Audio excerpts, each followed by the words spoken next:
ओइ धुर्मुसे तपाईँ यति धेरै आँट कसरी आयो हौ? 5 किलो चामल उठाउन नसक्नेले अर्काको छोरी उठाइदिएको। यस्तै हो साथी, मायामा परेपछि जे पनि गर्न सकिन्छ। ए हो, त्यसो भए चन्द्रमामा गएर पृथ्वीको फोटो खिचेर ले त लु। यो मसँग किन न्यू खोजिरहेछ के? तँलाई कालले बोलाउँदैछ हो? कालले होइन हौ, कालेले चाहिँ बोलाएको होला। अस्तिदेखि म धेरै काले भए मलाई गोरे बनाइदिनु न भनेको भनेछ। ओइ त कति बोल्छस् के? बोलेर थाक्दैनस्?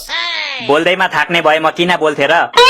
पुलमुनि पिसाबले नचापेको भए म कट्टु किन खोल्थे र? कसमले वाक्कै लाइसके यार। यसरी त 1-2 हप्ता होइन, एक दिन पनि बस्न सक्दिनँ म यहाँ। त्यही भएर त होटल जान भनेको नि तिमीलाई। होटल जानलाई पैसा छैन नि त बेबी, स्यालेरी पनि 1-2 हप्ता पछि मात्रै आउँछ, नत्र त लगिहाल्थे नि तिमीलाई होटल। तल अब रिग्रेट हुँदैछ होला। त्यसो भए घर लैजाऊ मलाई, कति दिन लुकेर बस्नु? हतार नगर न बेबी, सोच विचार गरेर मात्र पाइला चाल्नु पर्छ के? भगाउने बेला चाहिँ केही नसोची भगाइस् अनि अहिले चाहिँ सोच विचार गर्नुपर्छ भन्छस्? ये बाबुरावको स्टाइल है। मलाई चाहिँ के लाग्छ भने त चुप, एक शब्द नबोल। तैँले बोल्ने बित्तिकै सबलाई रिस उठ्छ यहाँ। किन म तिमीहरूको सासू आमा हो र मलाई देख्ने बित्तिकै रिस उठ्छ तिमीहरूलाई? त चुप लाग्छस् कि उल्टो झुन्डाइदियो तँलाई? म के चमेरा हो र उल्टो झुन्डाउँछस् मलाई? ओइ धुर्मुसे तिमीहरूको जात त मिल्छ नि कि जातै नहेरे बगाइस्? मन मिले भइहाल्यो नि, जात किन मिल्नु पर्यो? जात मिल्ने भए यसरी भाग्थ्यौं त हामी।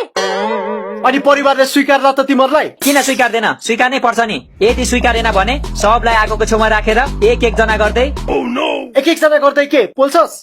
कहाँ पोल्नु, एक जना गर्दै खुट्टा ढोक्छु नि सबको, त्यसपछि त स्वीकारिहाल्छ नि।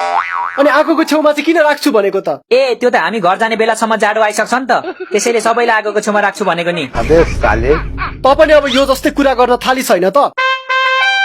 देखिस् म कति प्रभावशाली मान्छे रहेछु। तेरो बाउले भन्ने होला। छस् प्रभावशाली, तबाट प्रभाव हुनु भन्दा त म विजय साईबाट प्रभाव हुन्छु।